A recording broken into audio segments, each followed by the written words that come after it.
Alrighty, everybody, welcome back to Culz Interviews. Today we got a fun one because it's a kind of topical topic, as well as we love music. And so our guest here, the Grand Myth, has actually produced some like tie-in music with the Primitive War novel scenes in a way. And we'll let him describe that. I mean, we'll get further into it, but do Yeah. you want to tell everyone watching a little bit about you and how you got involved with Primitive War, I guess? Yeah, sure. Yeah. So my name's Brandon. I am originally from Las Vegas, so I always tell people I'm a Las Vegas band because my first record was made there. But live in Washington now, and I had listened to uh, I guess it's called Opiate Undertow now, but when I bought it, it was just called Primitive War. And I listened to it while I was working.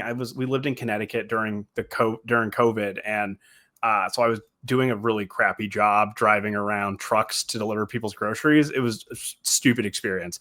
But I needed something to like pass the time all day. So I was like, I'll just check out what's on Audible. And I saw that I got recommended this dinosaur book, and still have a bad habit of reading really bad Kindle Unlimited books. And so I just assumed it was going to be another one of those like Kindle Unlimited books, but it had an audiobook, which was different compared to everything else. So I checked it out, and obviously was immediately gripped because I was like, whoa, this is like the premise is so gonzo, right? It's like dinosaurs in Vietnam. Like that's an elevator pitch for like the Sci-Fi Channel. And to see Ethan take it so seriously was like, it was very enthralling. I think I chewed through the book in like 3 days.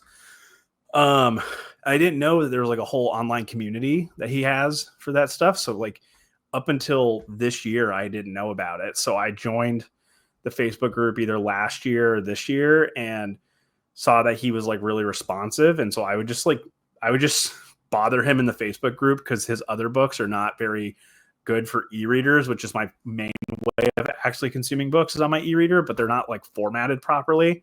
So I was just bothering him in like Facebook posts being like, when are you going to fix this? Like, I really want to read Dispatches and I want to read Animus Infernal, but like I can't because they're literally they're like a kid's first essay the way that they're formatted, which is not how it's in the book because I own the physical copies too.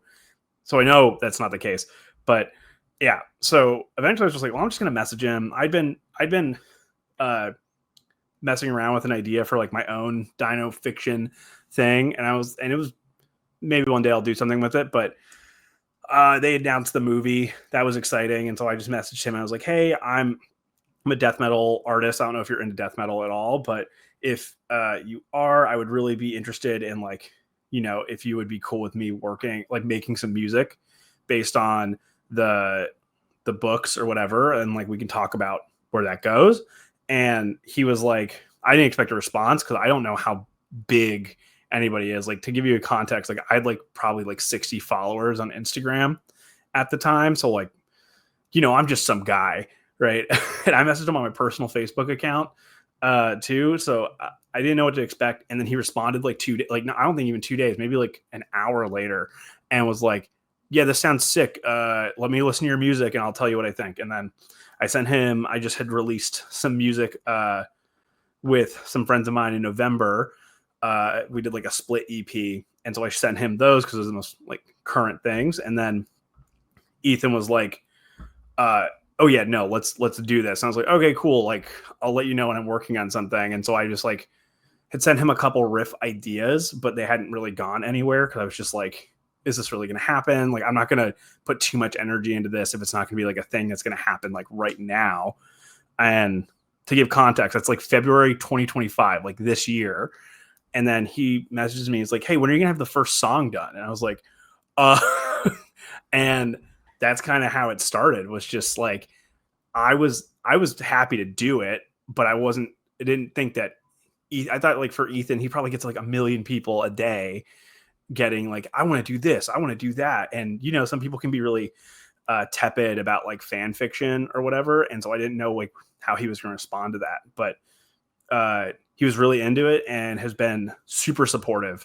Honestly, I think probably more supportive than he needs to be, which is not me saying he should stop. I'm just saying like, it is crazy to think that like somebody who I was just a fan of is now like a buddy, and I just can like pitch ideas for songs to him, and he's like super into it, and now it's like flipped where he's like, he texted me when he was at the Brazil the Brazil release of Primitive War, the Portuguese release of Primitive War, and he was in his hotel room. He's like, I was jamming the album all like playing air guitar in the room, and I was like, that's so like how many people like have an experience like that where like somebody that you thought was really cool or you looked up to is now like saying like the thing that you did is also really cool, and they're like mimicking something you did. That's really crazy. It's still crazy to think about.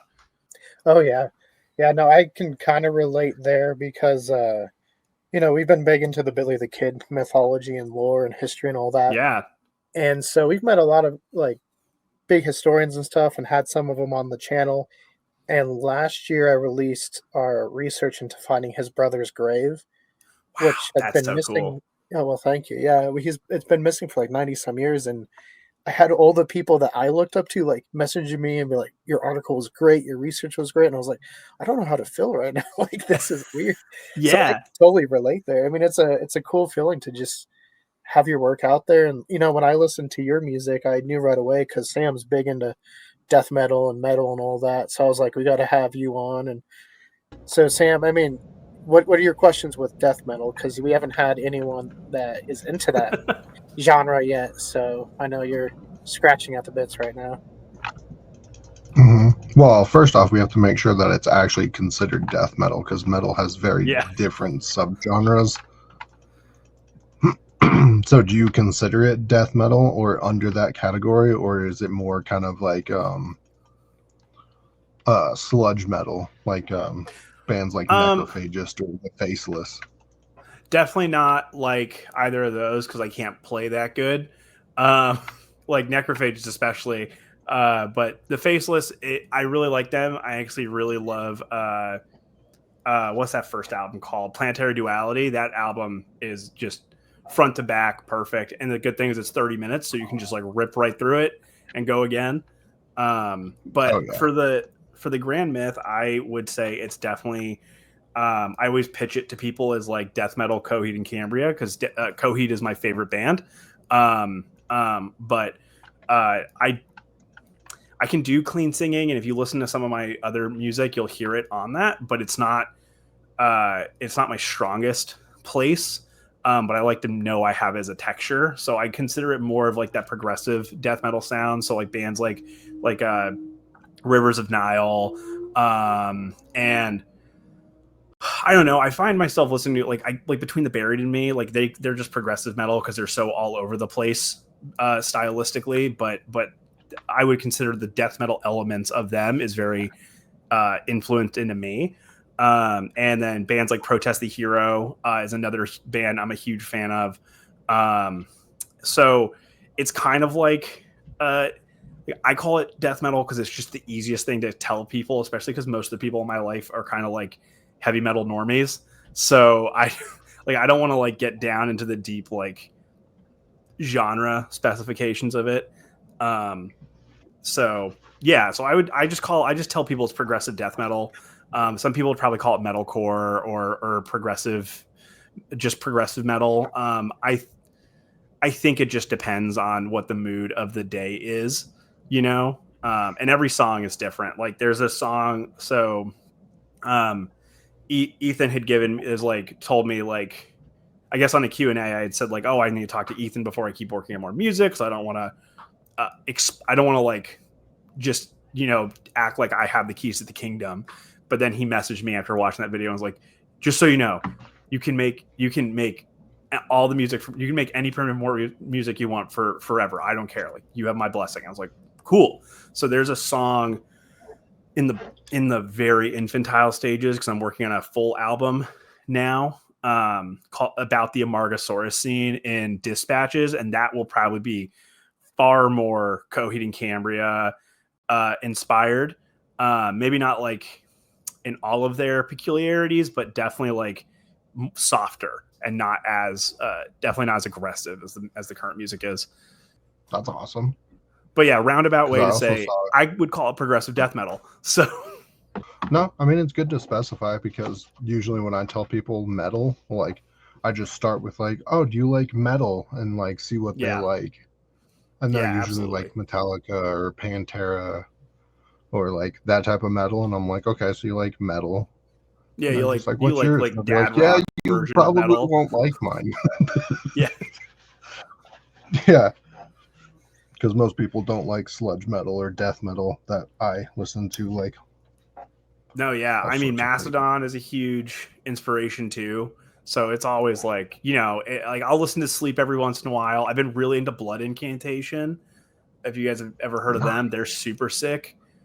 Very weird, super weird band, but they're super cool. I just got into them, and I think you could hear the similarities, but like I feel like that's always like you're saying, Sam. Like it's like if you're a metal fan, you understand it, but if you're not, it just sounds like distorted guitars and like 40-year-old dudes screaming. And so, what's the difference between each band?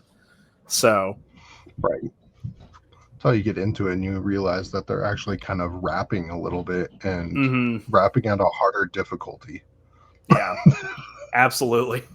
So, Brandon, Yeah, no, how did you start to formulate some of the ideas for the songs? Like, obviously, you got the books. Do you read the scenes and then, like, or is there another way you kind of get into, like, the mindset to create these songs? So, see, I would totally whip out one of the guitars, but like I told you, my kid's going down right now, so I don't want to be too loud. So yeah, it varies. So like the Amargasaurus song I'm working on, I would say I haven't written anything for it, but I've definitely played something for it, and I have like a general idea. I don't do like mood boards or whatever, but I have like that kind of I have like that kind of like internal monologue of just like I know when I think of this thing, this is what I'm gonna react to. So like I'm thinking of different Coheed songs or different sections of other songs that I'm trying to like replicate that vibe. And I just think of so like to give you some context, I have not read the Psalms of Sheep Totec yet because it just came out while I was working on the album, or just before it come whatever. But still, like it's super fresh. I have not a chance to read it. But and then Animus Infernal, I literally just got my copy of the physical book because I can't wait to read it anymore with the digital copy. So part of the reason that we stuck with the first book too, especially with like, the quotes and stuff, was just I remember it so vividly. Like I remember the scene with Tolstoy getting dismembered. I remember the scene with Ryan being fighting the Cyclops at the very end of the book, and I remember what was the first Father Rex. The Father Rex just as a figure.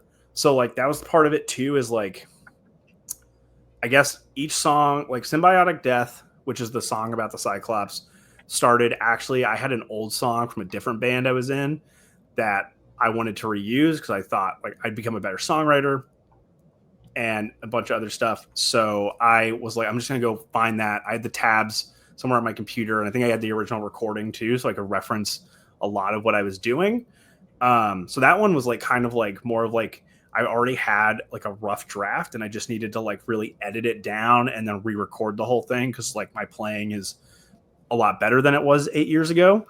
And for Father Tyrant, that song was actually the song I kind of used to pitch to Ethan, but it actually was not a song at all yet. Like the Brit or like the solo section where like the talking is happening, that was supposed to be the intro of the song, and that was going to be like a riff and a whole thing. And then I just was like, it obviously it shifted into something else.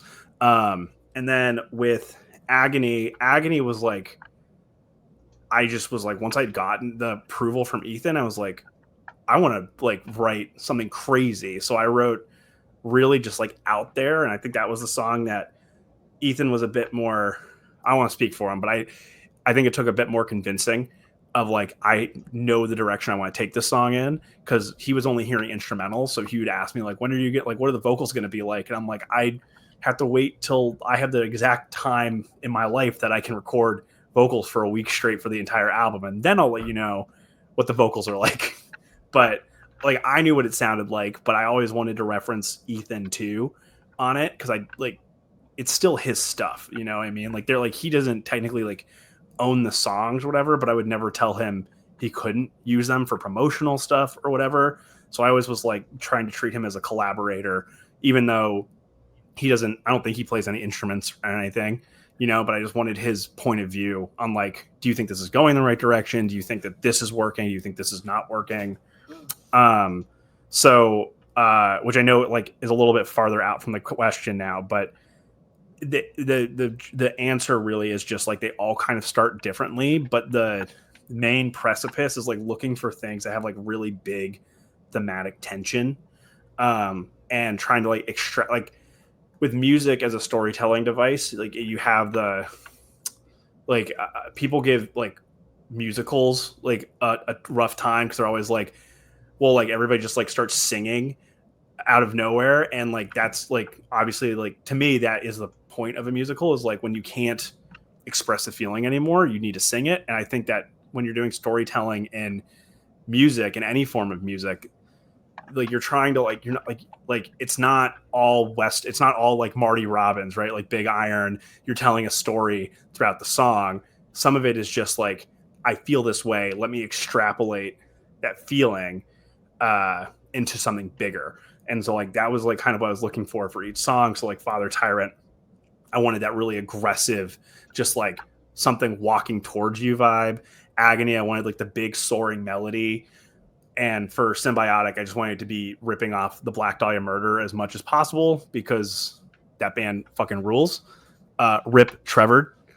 Yeah. Yeah, like you said, musicals obviously they gotta hit the song. Like if the songs don't work, the musical doesn't work.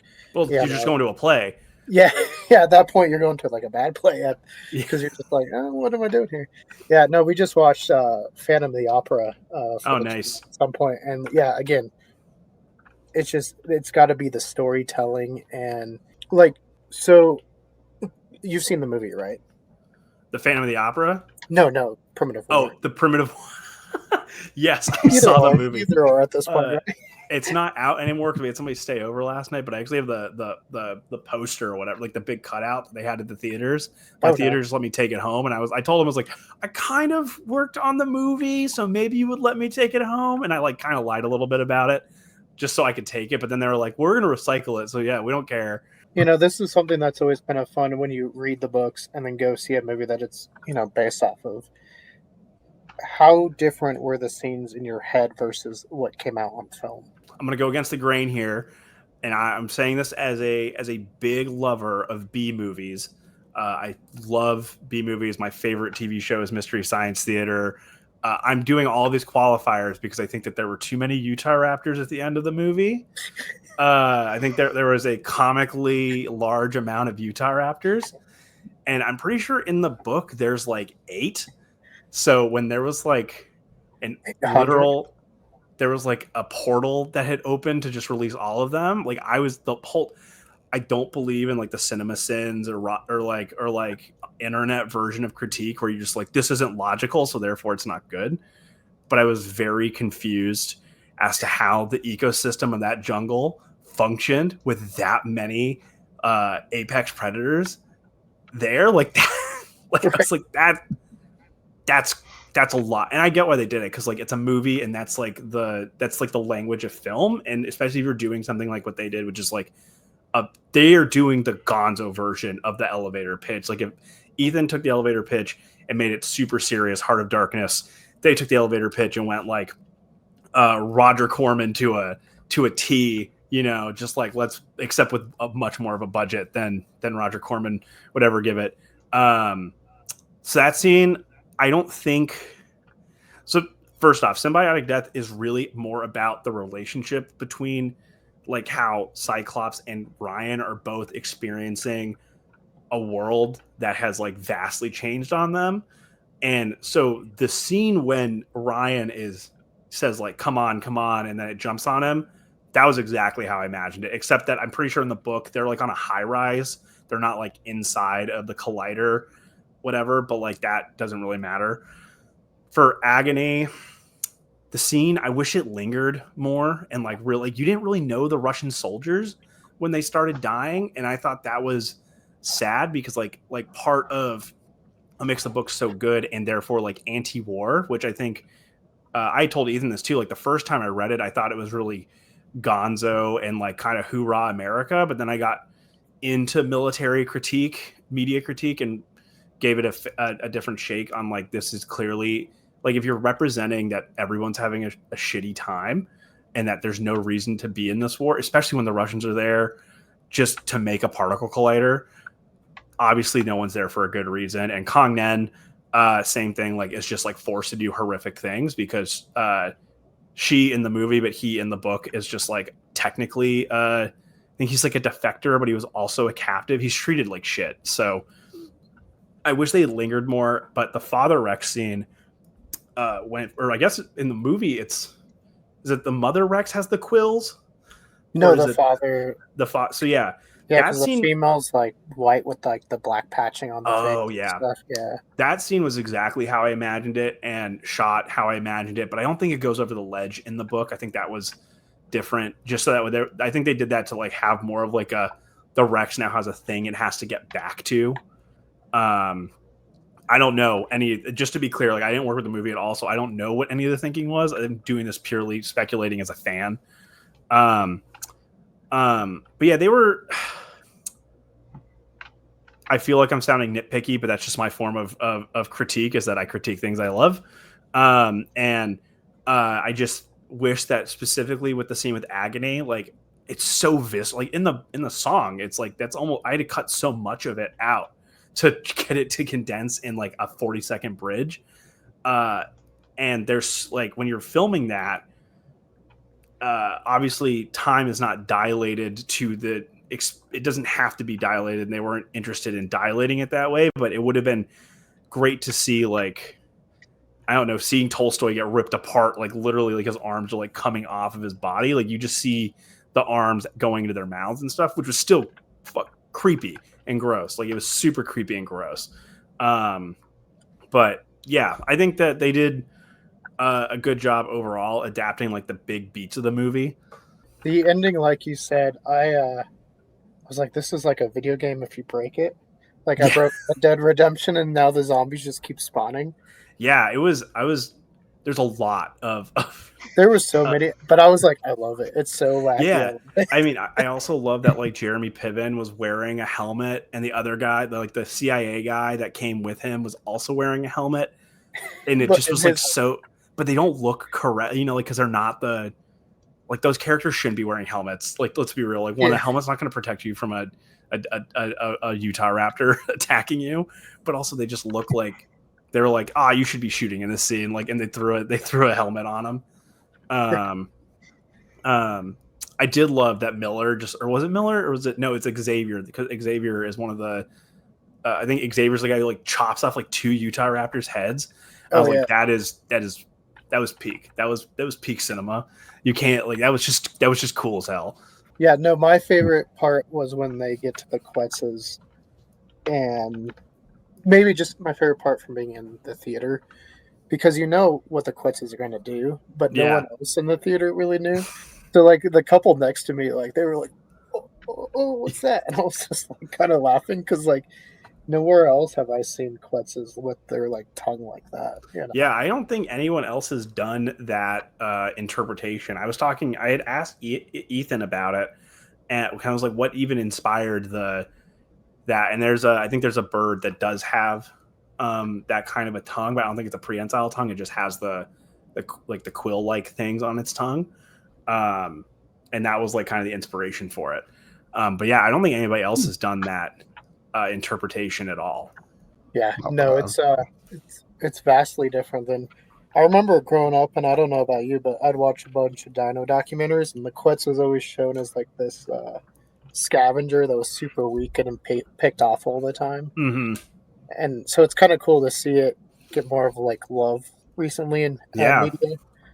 I mean, even the one in Jurassic World was, I mean, it's like a redesigned Hatschioprix, but yeah, that's what I thought too, because I was like, it looks like a Hetz, but yeah. But I think that like I think that one, like Rebirth, did a much better job of like making them animals than the like previous, like the Pokemon dinosaurs that they had beforehand. But yeah, it's kind of crazy that like people can pronounce Quetzalcoatlus now. Like that's another thing that like you start to realize like it's become a part of the zeitgeist when people can just like they can spell it correctly and they can say it correctly. Like that is like an indicator that it's like becoming a relevant animal. It's not, and like nobody says pterodactyl unless they're like a Mormon. No offense to any Mormons out there, but just like people who are not very educated on prehistoric beasts. I mean, you're up in Washington. You got a bunch of folklore up there. Oh yeah, I mean, my buddy came up here, few like during I think it was like end of June, and we went to like this guy in this town near where I work, has a place called the Sasquatch Museum, except it's just like it's incredible. Like it's the perfect cryptid guy. He's a retired guy who just has a shed on his property that people can come into for free as long as it's open, and he'll just let you come in, and it's not a museum at all. It's absolutely not a museum. It's a shed. It's a shed full of like various Bigfoot paraphernalia, and it's amazing. And he'll just tell you all these stories about his life. And we were talking about like, we're from, my best friend who came and visited is also from Vegas. So we're like talking like, oh, we're from Vegas. And everybody wants to tell you their Vegas story immediately about a crazy thing that happened to them. And he's just telling us about how awesome it was that he saw like some girls dancing on the strip. And we're like, that's Tuesday in Vegas, man. But yeah, I'm glad you had a great time. But he was a true believer, absolutely a true believer by a country mile. But either way, we have a ton of stuff up here. Not as much UFO stuff, which is a little disappointing. Like I'm a big UFO head, definitely a skeptic, but I still love the mythology of UFOs. It's a shame that my studio doesn't have any of my books. My wife and I have like it is literally like a library basically. And I have a whole shelf dedicated to all the weird UFO books I've picked up throughout my life. And I pick them up because I'm always like, what if this is the only copy that's still like not been destroyed or thrown out because it's a stupid topic? And you know what I mean? I like when I lived in Vegas, I'd go to Area 51 all the time. I'd take people there just because it was like kind of like, it's so mystified, but it's actually like kind of sad. Like it's a desolate area. The gate is a mile. It's like a mile perimeter around the entire thing. So even if you got past the gate, you still have so much more to get through. You know what I mean? Like, are you saying you could not Naruto run into Area? No, yeah, that whole thing was so crazy. Like I had moved away because that was like during COVID, right? So, or like right before COVID started. So I had moved away right before it happened. But I totally would have gone to that just to like sit there with a beer and just have a laugh at like how insane this is.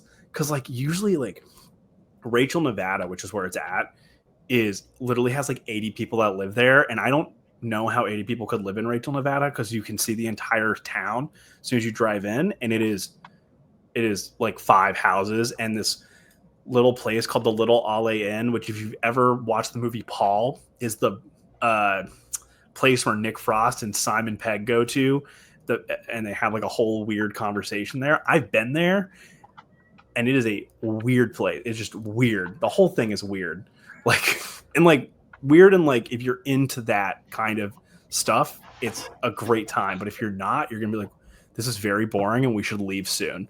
Like, yeah. See, this is what I love about. Let's see if I can get that hat. We go to Roswell every year. But yeah, there's dude, the hat. That's on my bucket list.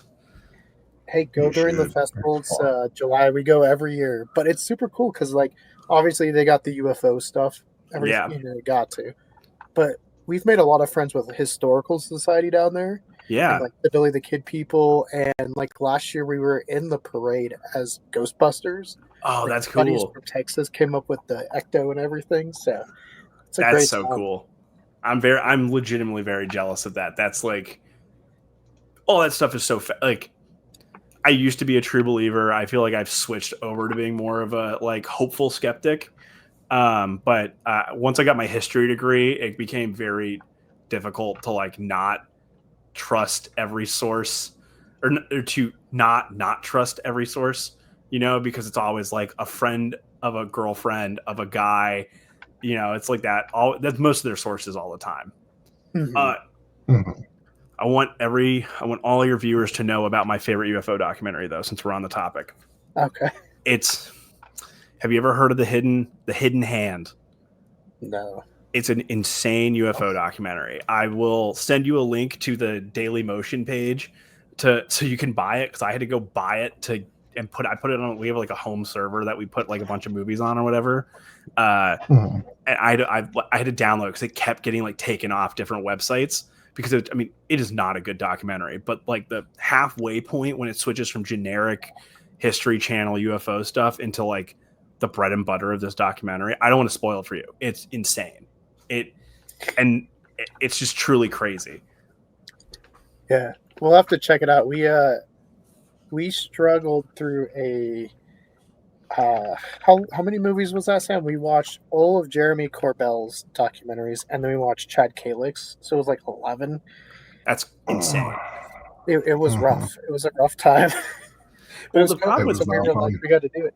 the problem with UFO documentaries is that like most of them always start with Roswell or some other, or they'll be like X Roswell. Like we have one here called the Washington Roswell, because of course that's what they call it. There's like something that fell off that came off the coast of Lummi Island, which is like kind of near where I'm at, and I'd only heard about it because my local library had a DVD of a speaker from a UFO conference, which I then, as a good historian, I want all the UFO nerds to know this. As a good historian, I made a copy of and uploaded on the internet under some random YouTube channel, so that way everybody will forever have access to this very difficult to hear. Like we're talking like early 2000s camcorder recording of this guy talking at a convention, sold as a DVD. The But it's good the old only one that's ever talked about. And he went and like interviewed people. I tried to like I found his wife on Facebook, which makes me sound so creepy. But I was like, I really want to like let's go down this rabbit hole. Let's find out all this stuff. But she never responded because he died, and I'm sure that would open like a lot of trauma. emotional. Yeah, Yeah. But I was like, if he's got notes, this is my Fox Mulder moment. yeah. No, that's awesome. I'll have to try to look into that. The UFO one, I mean, obviously Roswell's like big. The one I always was kind of interested in was just the Phoenix Lights. Yeah. I didn't used to be, but then we're buddies with one of our buddies in our group. Alan grew up on the reservation. He's Navajo, so he grew up in that area, Oh, nice. and he actually saw it. So he told us. Now he's not fully convinced it was alien. He said, he's like, yeah, it could have been government, like, you know.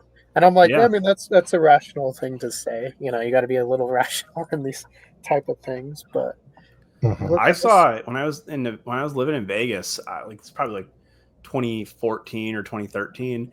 I saw something in the sky, and I was like, "Oh my god!" And it looked so legit. And then they started descending, and I was like, "Those don't look to scale with the trees anymore," And I looked it up, and it was legitimately like not it was not me. I went and verified this. They were Chinese lanterns, like the most common thing that people say when you see in the sky. They were just Chinese lanterns. It was like a festival that was going on in town, and it was so deflating. hey, we actually have a local story. I think it happened in the '60s here in Castle Rock because we're in Colorado, Nice. and Mhm. these kids learned how to make Chinese lanterns. And one got out of their house and was like floating downtown, and the people were freaking out because they thought it was like a UFO. That's amazing. And That's so the awesome. next day they had to come out and be like, "Hey, we just made a lantern." So we attempted to make the lantern the way they did for our video about it. Yeah. And, it just kept burning up on the ground, so we just bought one and let it go. Yeah. But now Oh man. I'm way off topic of dinosaurs and primitive war. I told you, man. I'll veer you right off course. Hey, no, that's good. We're always Awesome, happy to have man. you back on. We can talk about so many different things. One thing I wanted to talk about, and Sam hasn't read the book yet, but he's seen the movie, so maybe he didn't feel the same way I did. Though my favorite dinosaur is Spinosaurus, so I wasn't too upset. But Caprasuka's completely gone. Like, what were your I thoughts there? know. Yeah.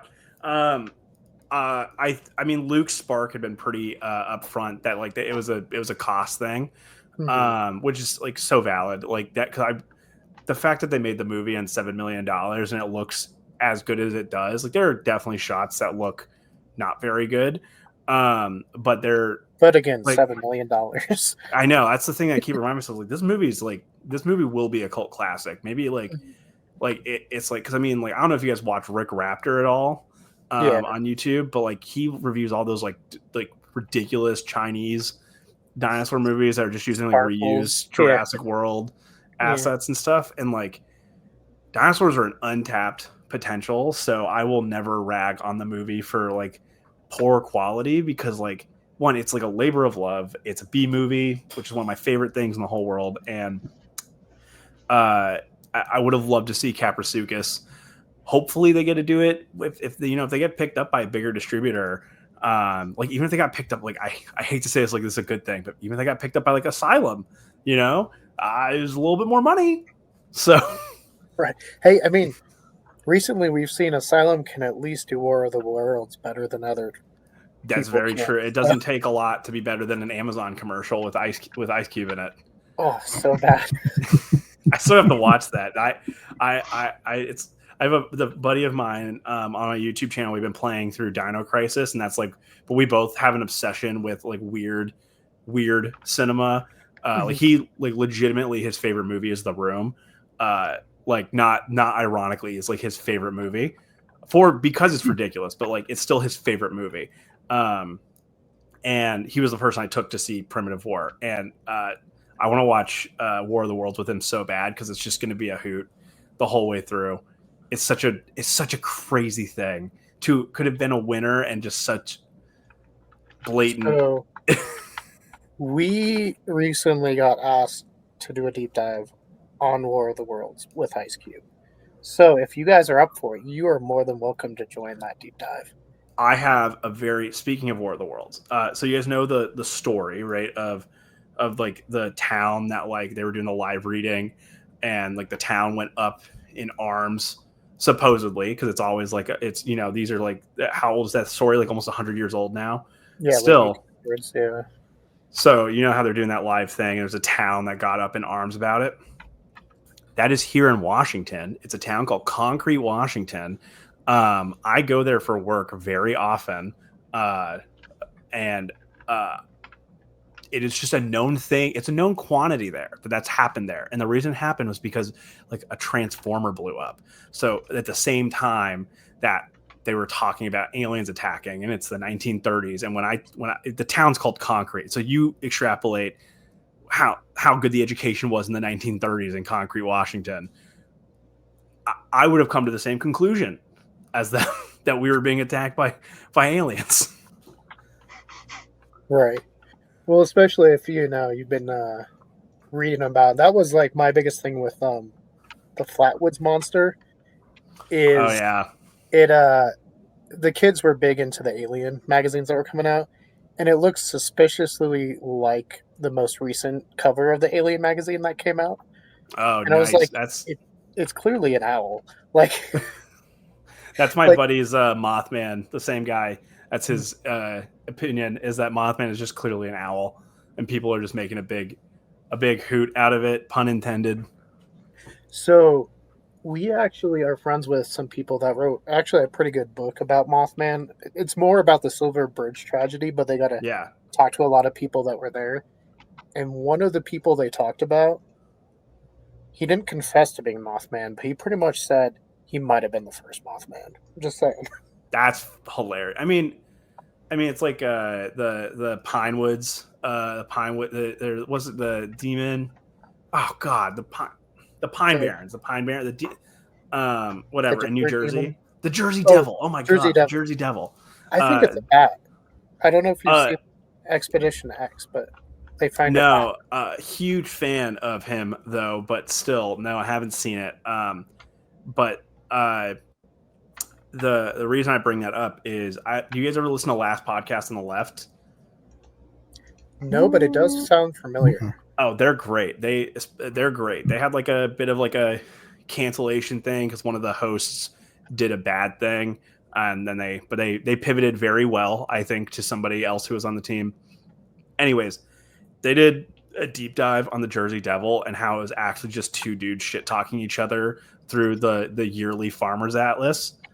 And I swear to God, it's the only way to interpret the story, and it makes anybody who believes in the Jersey Devil just more insane because, like, they're literally like writing like shit posts about each other, saying like, "Well, your mother your wife gave birth to 5 demon babies," and then the next person's like, "No, they gave it to 5 children, and one of them was the devil," and it just, like, primary sources just verify that it's definitely just two farmers shit talking each other. It sounds like the good old Thomas Jefferson presidential debate in the newspapers that they would do. Yeah, He's just absolutely. like trash talking his opponents. Like, it was so funny to read it, and it's like old fanciful too, like how they just talked back Yeah. then eloquently. But it's like just trash talk. You're like, you're in Washington though. Here's a topic we haven't covered that I want to. Dan Cooper, better known as DB Cooper. There's a big DB festival Cooper. that goes on. What do you I think? didn't know about this. You didn't know about? No, I know about DB Cooper, but I didn't know that it was from here. Yeah, because he hijacked the plane in Seattle, I think, or going to Seattle, and then they were flying back, and I think he jumped out over Washington. I'm pretty sure. See, that's the thing when you just like dive into the abyss. They always say it stares back at you, but I always feel like you just forget all the details, Right. and you just remember names along the way. But yeah, dude, I don't know. I mean, he probably just probably died, right? Like, he jumped out of the plane. Who knows if he had a working parachute? Who knows if he knew how to operate the parachute? I don't even know the full details of the story. I think I listened to the story one time. I feel like, I don't know. It's the same thing with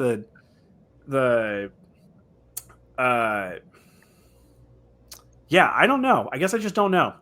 I'm going to leave that one at a solid, don't have enough information to form an opinion.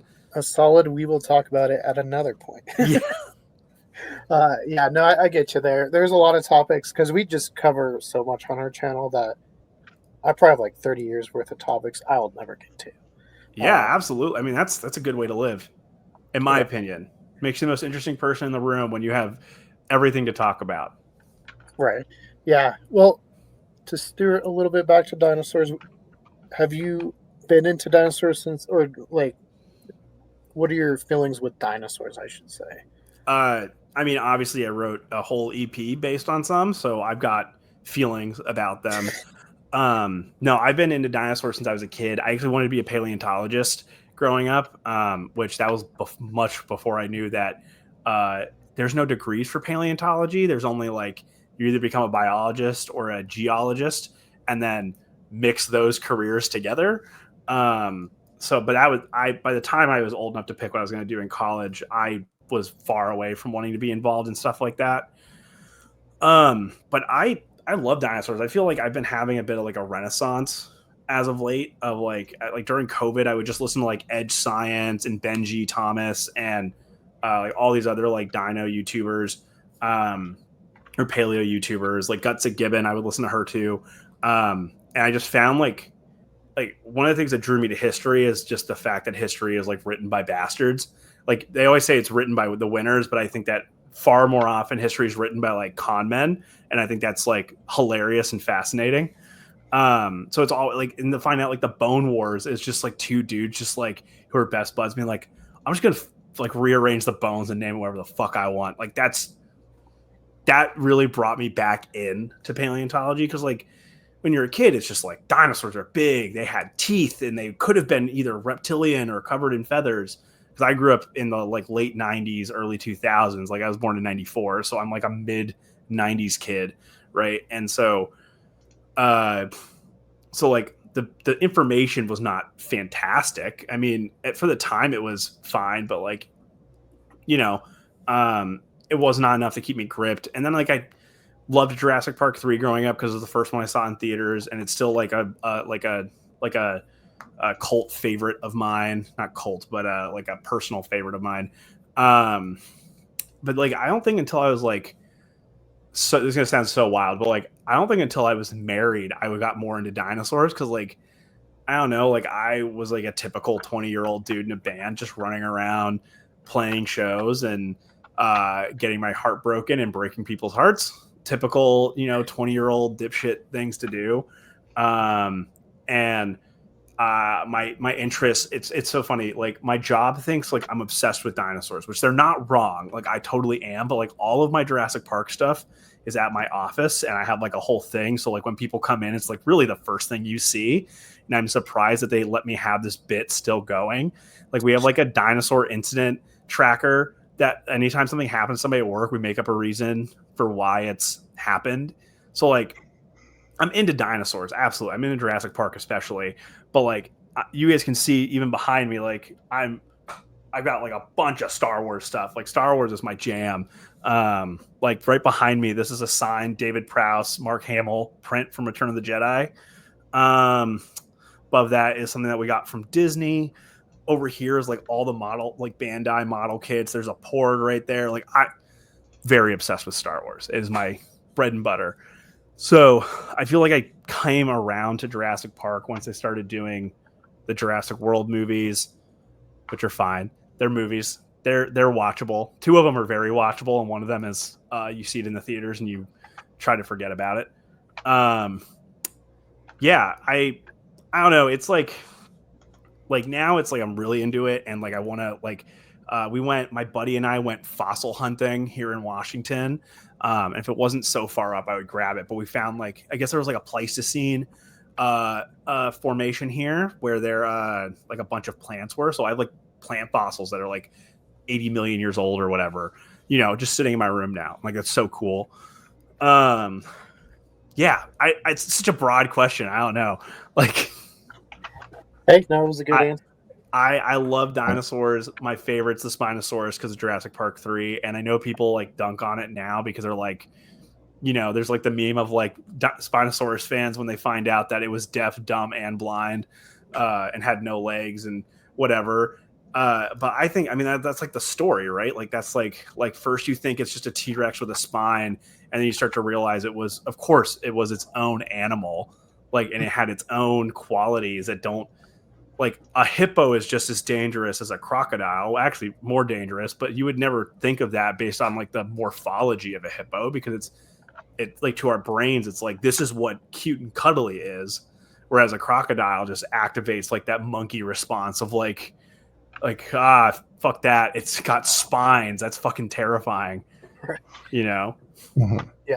No, my favorite's also Spinosaurus. I have, let's see if I can. So jealous. I've got the Hammond collection Spinosaurus, so I got something. I have a Mosasaurus tooth around here somewhere. I got it like a gemstone. It was like $12. And like, how are you not going to walk away with an ancient reptile's tooth for $12? Right. It's like it's free. It's free basically. It's basically the same thing as free. When because I'm rearranging my room because it's like a library, possibly like Blockbuster over there, and then right here's my museum. When I get done rearranging this portion, I'll send it to you. Yeah, you gotta show me. I'll send you pictures of this. My wife and I basically share the studio, so like the half you see is my half, and then the half over here that you can kind of see is part of her half of the room. So we always talk about when we get into a house, we'll have separate spaces finally, so we're not fighting for who gets to design what room. Right. Yeah. See, when I get a house and stop renting, I plan on like having like separate rooms for like different things, like a recording studio and like like a theater. I'm huge like into like movies. I have an unhealthy amount of Blu-rays over there.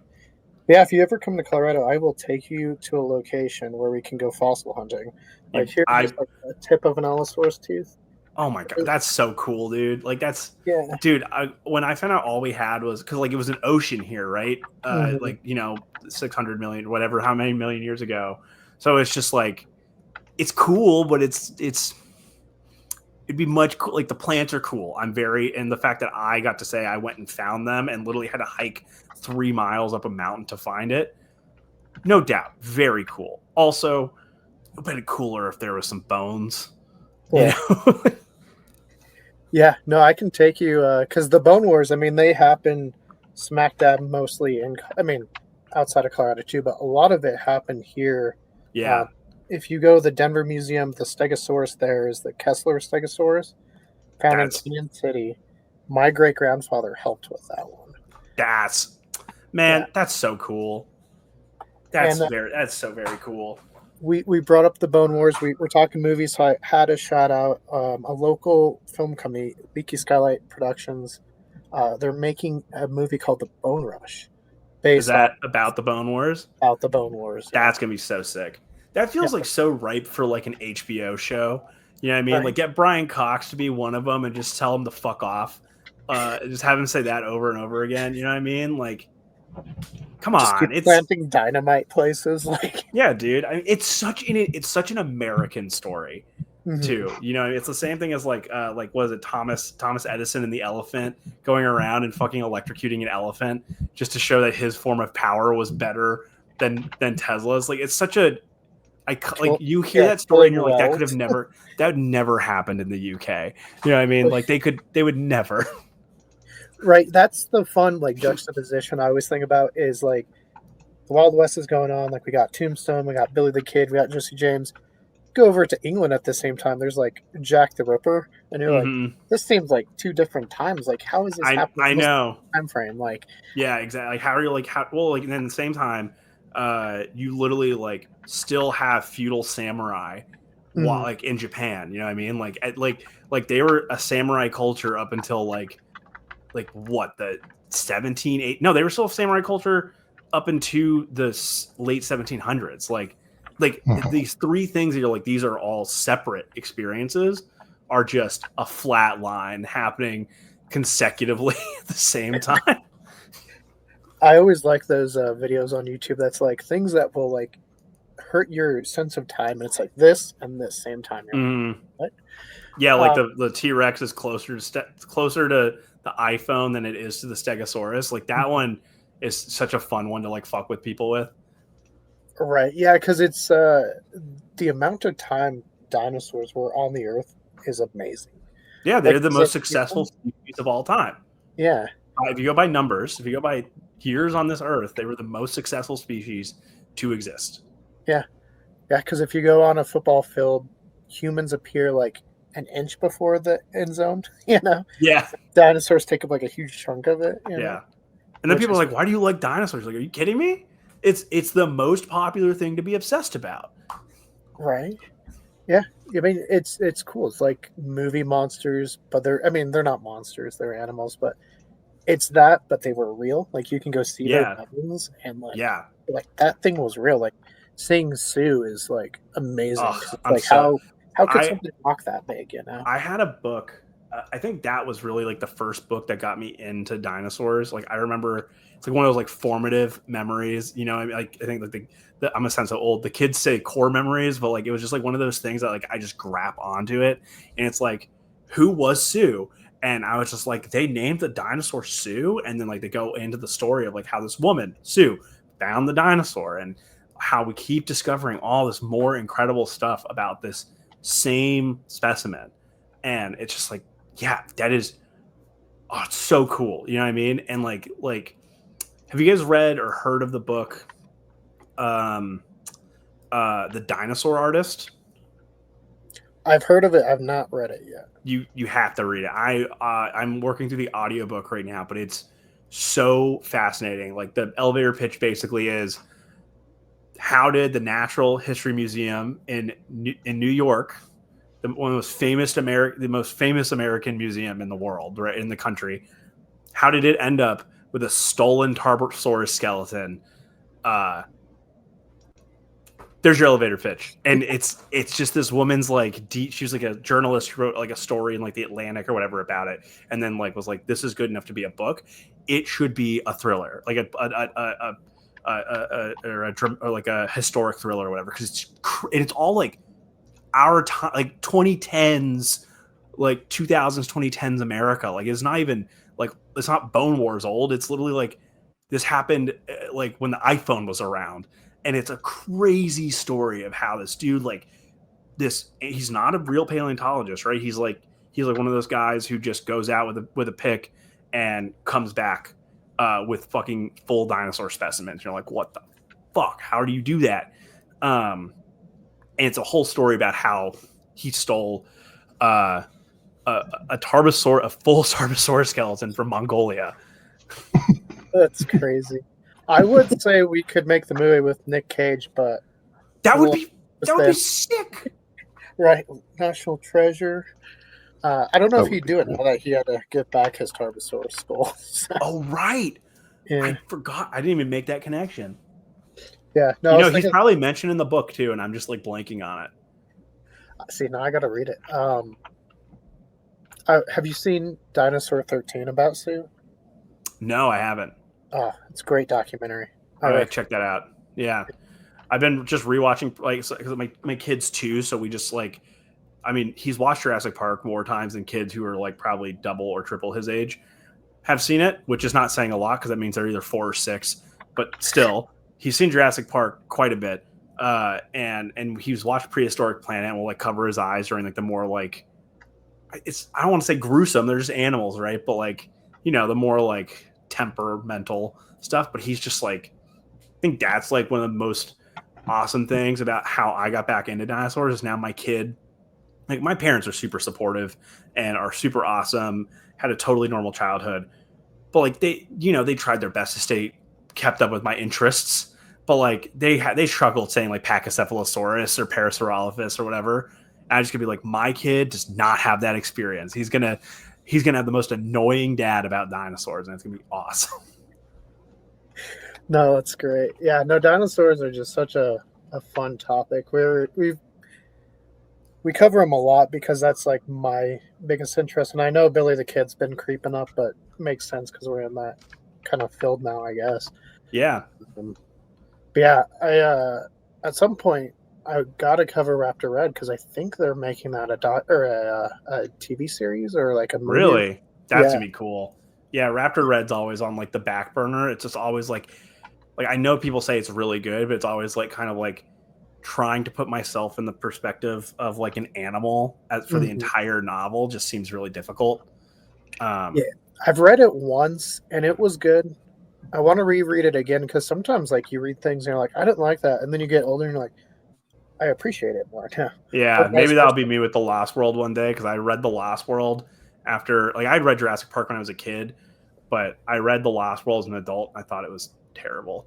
I feel like I'm like the only person with the opinion that the Lost World book, and I don't like the Lost World movie. I don't get why people are obsessed with the Lost World movie because I don't think it's very good. I don't think even as a monster movie it's very good.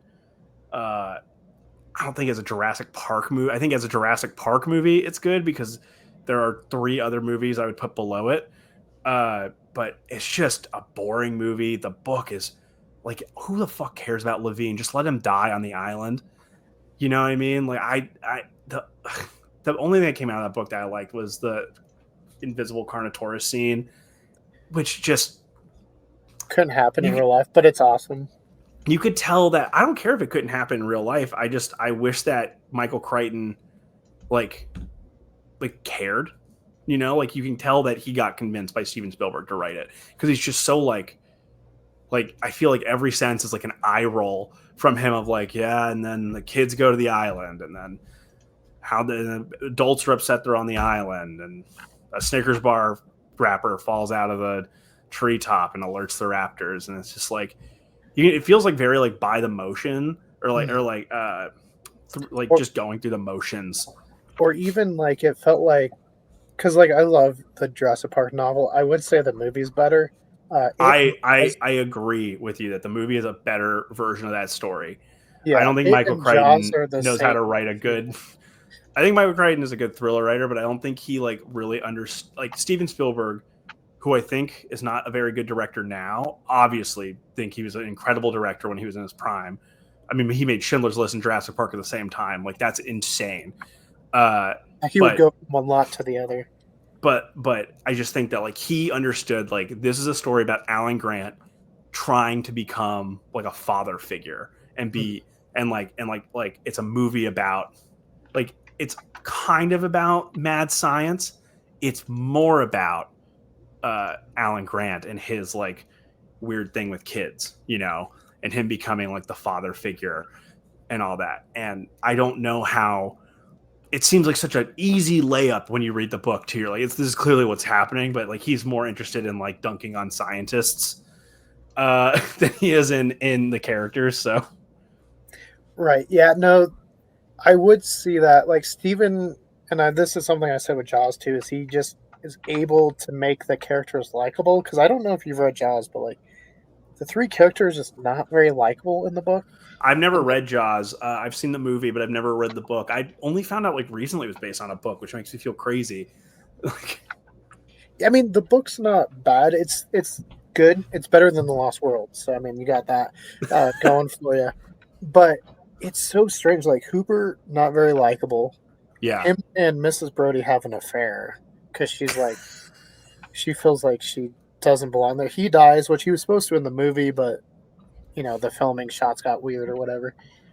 But it just feels so much more human in the movie, yeah. and like Quint, just that whole scene about the Indianapolis, fantastic. The fact that people didn't find out about how their like sons died until they watched Jaws is amazing. Like That is how? crazy. Yeah. That is, I didn't know that fact that people found out after. That's crazy. Hmm. Yeah, the USS Indianapolis story is insane, especially because that's the one where it went down. They had just dropped off the bomb, the nukes, right? And Yeah. then yeah, they went down and they immediately resorted to like rape and cannibalism, like within like hours of it happening, which is so funny because like it took the Donner Party like fucking like weeks to get to that point, but they were like, wrap it up. It's like it's time to go.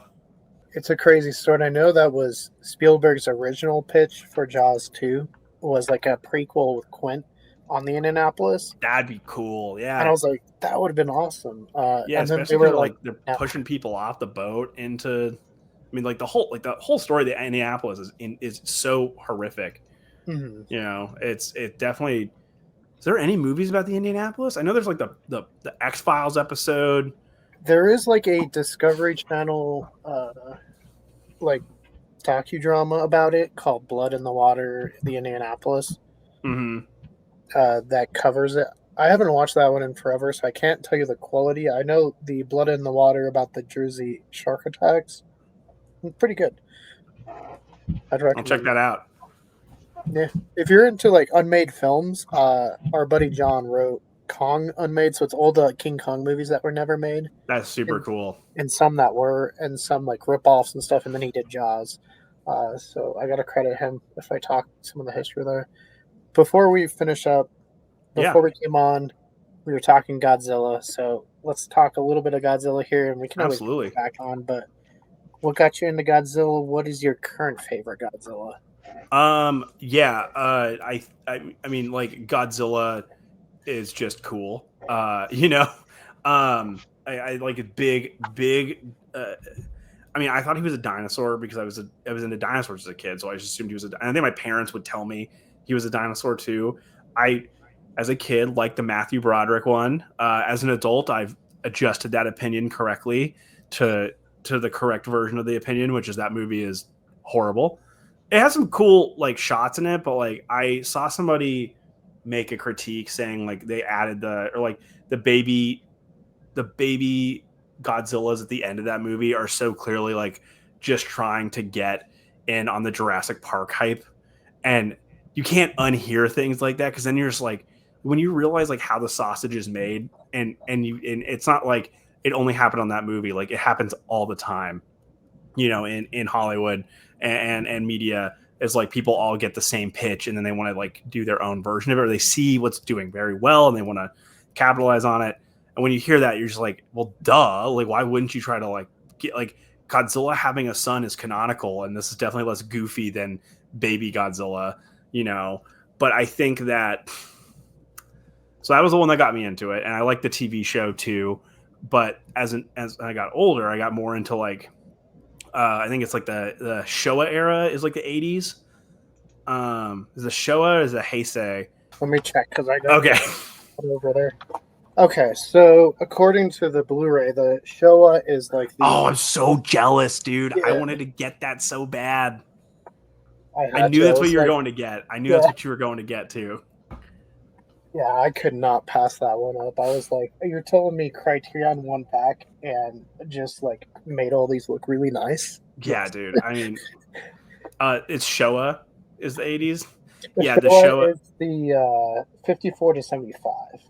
Oh, so then what's the Heisei, 80? I think Heisei is going to be your next one. Okay, okay. So yeah, the Heisei period is definitely like what I was more into, just because like I think growing up, you wanted something that looked a little bit more like what was on at the time, because you're like you're Mhm. not.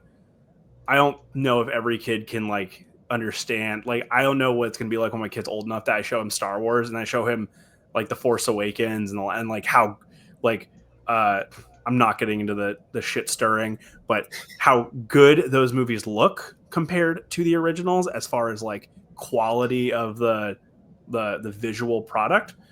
I don't know how I'm gonna address to my child that like no, episode 4 is still the best one. Like you can like any other one you want, but it's still the best one, and you just have to get over the fact that it looks very ancient because it's going to be 100 years old in your lifetime. Um, but yeah, the 80s was definitely my favorite. My dad would just like fall asleep with like the Sci-Fi Channel on back when it was like the like sci-fi the way it should be spelled and not the way they spell it now. And so like they would play reruns of that on there. I don't know. It's just very easy to like watch like the story. Like I know people always dunk on it for like nobody watches for the human stories, but like that is like the crux of the first Godzilla is it's a very human story, and I think that's something that -1 did a very good job of like bringing back in that like Godzilla is still a story about humans overcoming great odds. I have a lot of questions about um, making a kamikaze fighter want to regain his honor uh, by kamikazing uh, Godzilla. Uh, but But they put uh, the ejecto seat in. yeah, right. So it's like, but still, either way, I think that, um, yeah, that's what got me into it. My favorite right now, and I think it will be for a long time, is um, it's going to be Shin Godzilla. Like I said, I'm a big Hideki Anno fan. I love Evangelion, Gurren Lagann. Um, uh, he's just like my kind of creator. He's a weird dude. Um, and I think that a lot of people always misinterpret Evangelion, especially because I mean it is like one of the OG Gooner animes. Like people always like over sexualize the girls, but I am in the camp that he did a lot of that. I don't think he did it. I think that like like people who got the licensing for the product did it, and that he like it is like more of a condemnation of like the fans who don't recognize that the show is critiquing the fact that they're putting a 14-year-old or like 14-year-olds inside of giant robots and making them save the world and how insane and traumatizing that would be. And instead they just like try to like do the macho anime guy critique of like this is like, well, if he was a real man he would do this, and it's like he's 14, dude.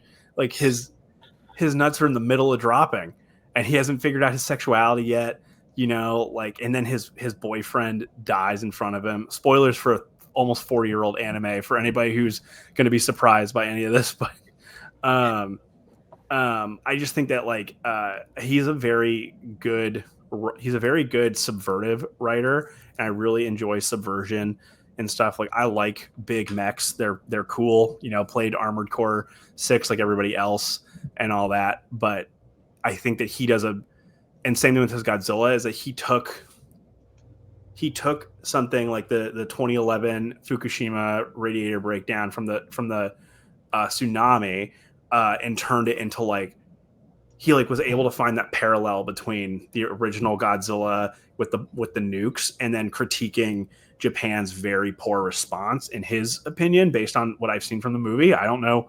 I can't read Japanese or speak it, so I don't know what the consensus is in Japanese culture, but from the movie, it seemed very condemnative of or very condemning of Of the that government, yeah. response of the government. And but he does so many things that are just like, God, like when you're getting your head beat, when you're getting your messaging beat over your head like you do in like Marvel movies, and like there's no room for subtext to like watch like foreign cinema and get stuff that's like how like they each keep getting new titles added on, and then to the point that's taking up the entire frame, but no one's like, there's no one pointing you going like, oh yeah, now he's got this title, and then somebody else turns and goes, oh, that's a lot of titles, and they're like making a little quip about it, and they're just like letting you observe what the critique of that might be.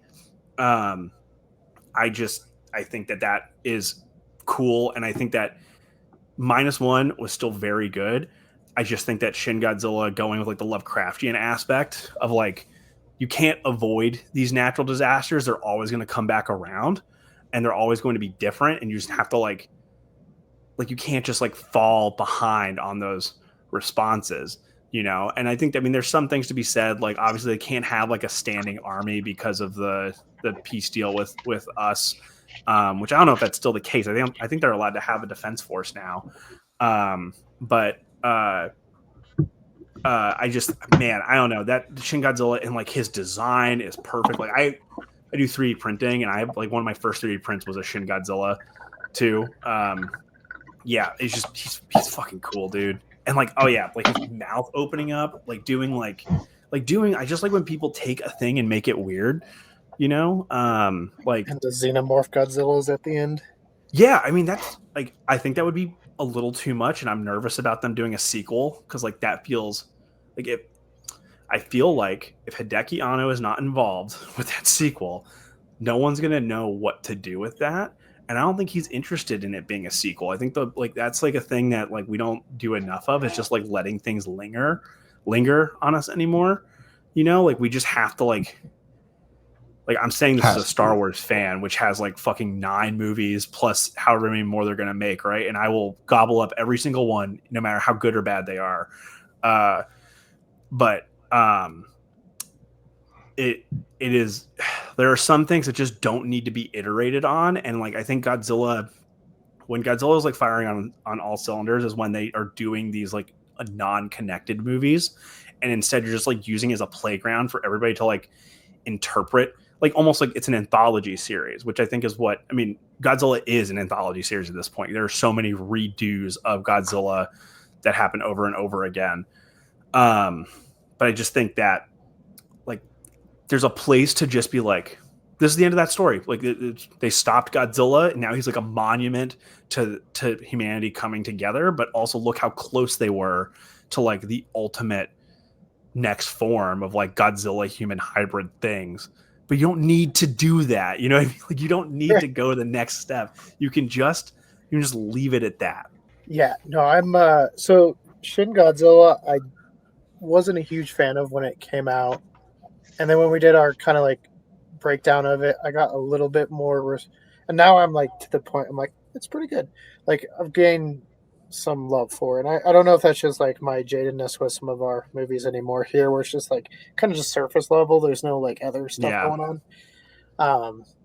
But I love -1 too, and I'm really worried that both of them are getting sequels because I'm like, I just don't know if they can keep up the quality. Yeah, -1 was definitely has room to be has a sequel.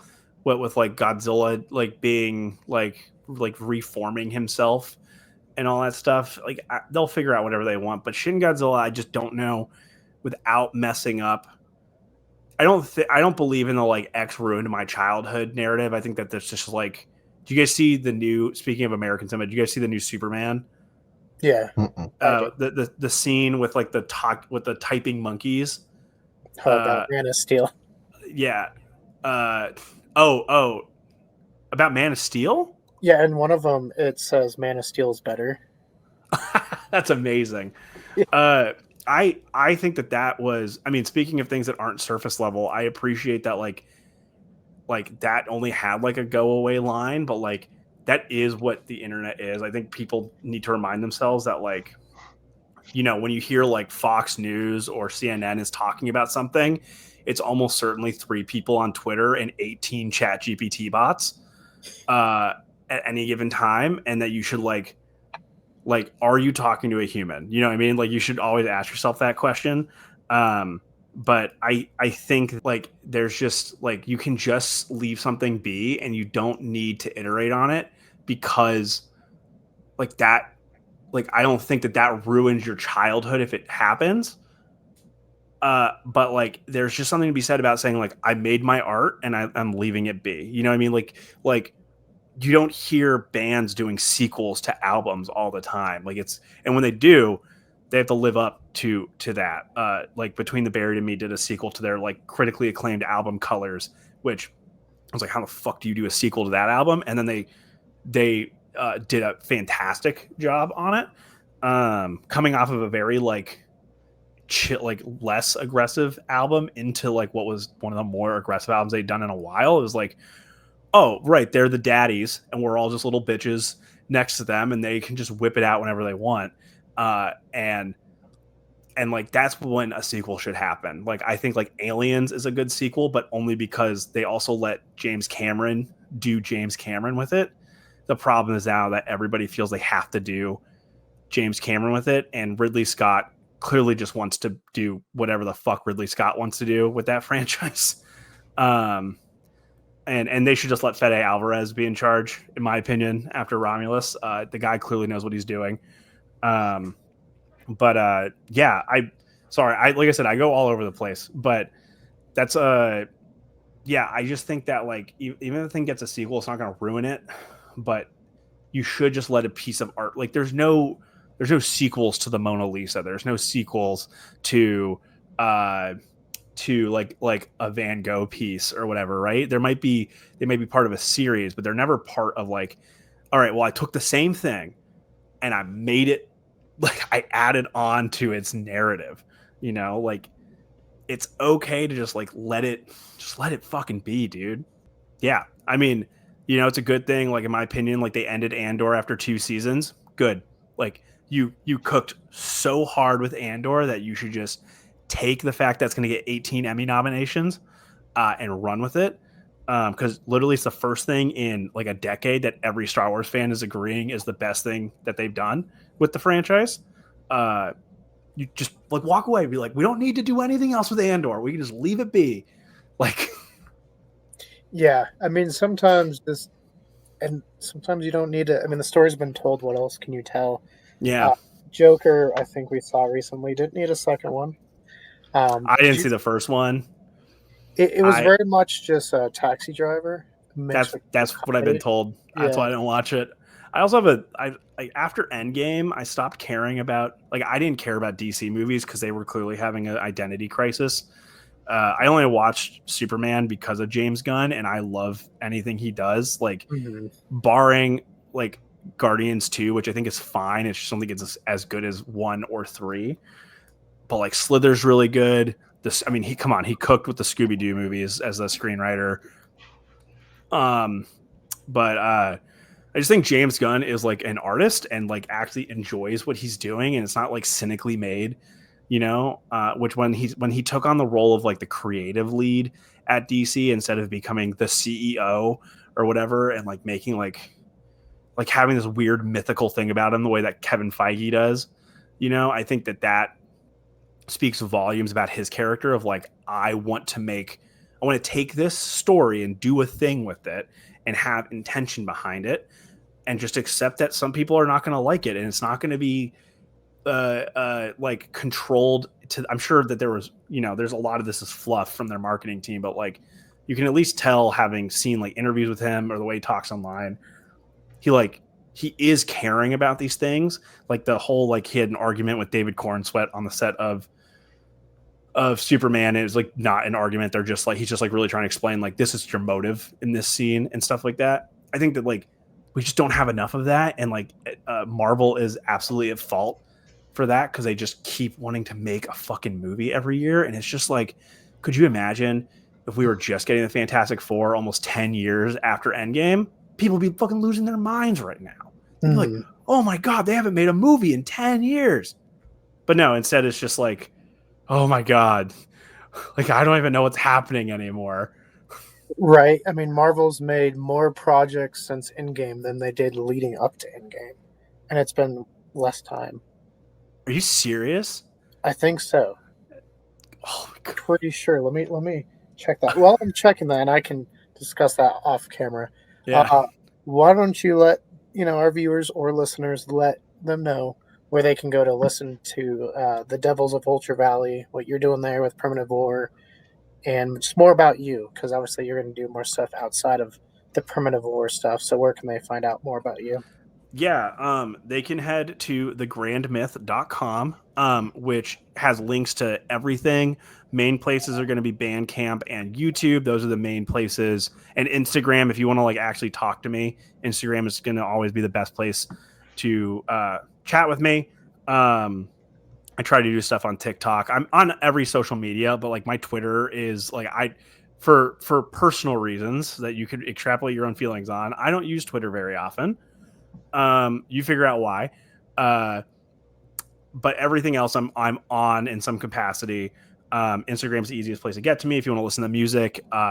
Buying it on Bandcamp and merch on Bandcamp is preferred, but if you're going to listen to it, Spotify is unfortunately the best place to do it because that's what the industry cares about and helps me get noticed and playlists and all that. All the horrible parts of being a musician. I love the fact that like this is happening and that people listen to my music now, but I'm just trying to be as transparent that like marketing sucks and I hate marketing and it's brutal. Like having the fact that I have scheduled Instagram posts right now because tomorrow's Bandcamp Friday is driving me nuts. Like it just doesn't feel very cool the same way as like picking up a guitar does, you know? If you're interested, we also have a Discord that we just started. It's mostly people coming to talk about Primitive War, but I do have a story outside of all this dinosaur stuff called Tales from the Drift, which is actually what the Grand Myth is a reference to. And if you want to find out more about that, you can also come to the Discord and learn all about it, where I'm posting like writing updates, hopefully turning it into a novel of some sort or series of novels. The pitch is Game of Thrones meets War and Peace in space, or the other elevator pitch I've been teasing around is what if the rebels got the Death Star at the end of A New Hope instead of destroying it. And that's what a lot of my music is actually about. The Devils of Vulture Valley has just been like this happy accident of like I wanted to do a fun passion project, and it turned into kind of what I'm known for. Like now people are like, "God, you're doing dinosaur metal," and I'm like, I was doing death metal Coheed, man. But I'll get back around to it. The fact that people love it is so cool, especially because the songs all came together in 5 months. Like that's crazy to think that they all came together in 5 months, and then I've got people being like, "You're my favorite artist." Okay, you didn't know who I was last year. That's sick. Hey, no, that's awesome. Always good to hear that. And I will make sure to put all the links in the description below so people can go down there and check it out. And to answer the question before we go off, since 2019, there have been over 30 MCU projects. So, oh my God, they're like too short. yeah, it's 13. That's crazy. Series. Yeah, we watched WandaVision, and then we were just like, well, that was almost good. And then they fucked it up by having a big, dumb fight at the end. Mm-hmm. But yeah, well, thank you guys so much. This has been awesome. I know that we were like all over the place, but yeah. And if you guys ever want to chat, obviously just like reach out both to you guys, but also to your fans. If you ever want to chat, I am always answering everywhere in the comments, DMs, as long as I can. I will always answer everything. Yeah. Thank you guys. This has been awesome. So once again, Sam and I want to say thank you to Brandon, aka The Grand Myth, for joining us on this awesome episode of Culz Interviews. We are definitely going to be having him back on to talk like Shin Godzilla, amongst a whole host of other topics. But for now, definitely make sure to go to the description below and check out those links to make sure you can go help support him and listen to the music if you haven't so far. But until next time, guys, for more Culz Interviews, click that link to your left. For more about us here at Culz Paranormal, click that link to your right. And don't forget to hit that like and give us a subscribe. And let us know what's been your favorite Primitive War book and what's your favorite song off of The Devils of Vulture Valley. Tell us in the comments below.